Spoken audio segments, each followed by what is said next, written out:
Our source even uses a great visual metaphor.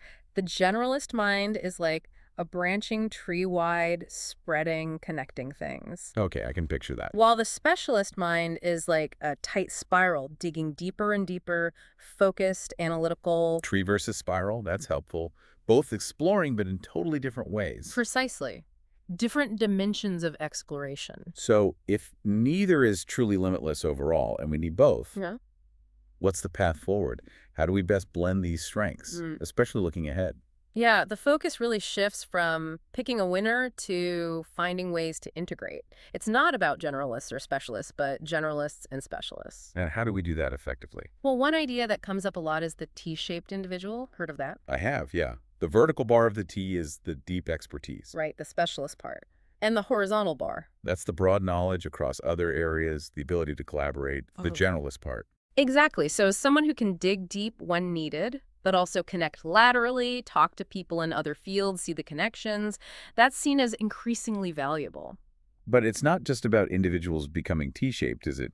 Teams matter hugely. Oh, absolutely. Wicked problems are rarely solved by one person, no matter how brilliant or T-shaped they are.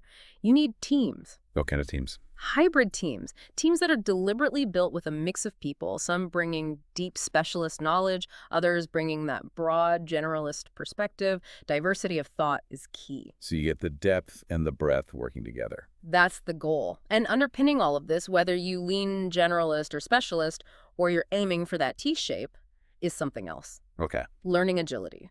The world keeps changing, VUCCA, remember? So the ability and the willingness to constantly learn, adapt your skills, stay curious, that's becoming paramount for everyone. So continuous learning is non-negotiable. Pretty much. The real takeaway here isn't about which cognitive style wins. It's that the sheer complexity we face demands both. We need the generalist's breadth and the specialist's depth. And successful organizations, or even societies, need to figure out how to foster that collaboration. Yes.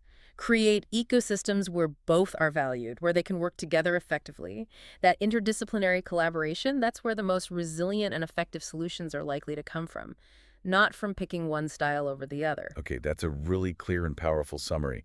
Let's just quickly recap the main points from this deep dive. Sounds good. We started with Ivan Sara's quote about needing more generalists in a VUCCA world because they have a limitless mind. Right. And we explored what makes generalists strong, their adaptability, systems thinking, ability to connect ideas and people, the branching tree.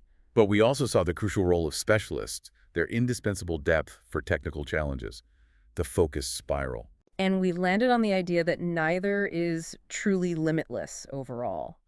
Generalists offer limitless breadth, specialists offer limitless depth, different dimensions. So the future isn't about choosing, it's about combining these strengths through things like T-shaped people and hybrid teams. I'm constant learning agility. Absolutely. Which leaves us with maybe one final thought for you, our listener, to chew on. Go for it. Maybe.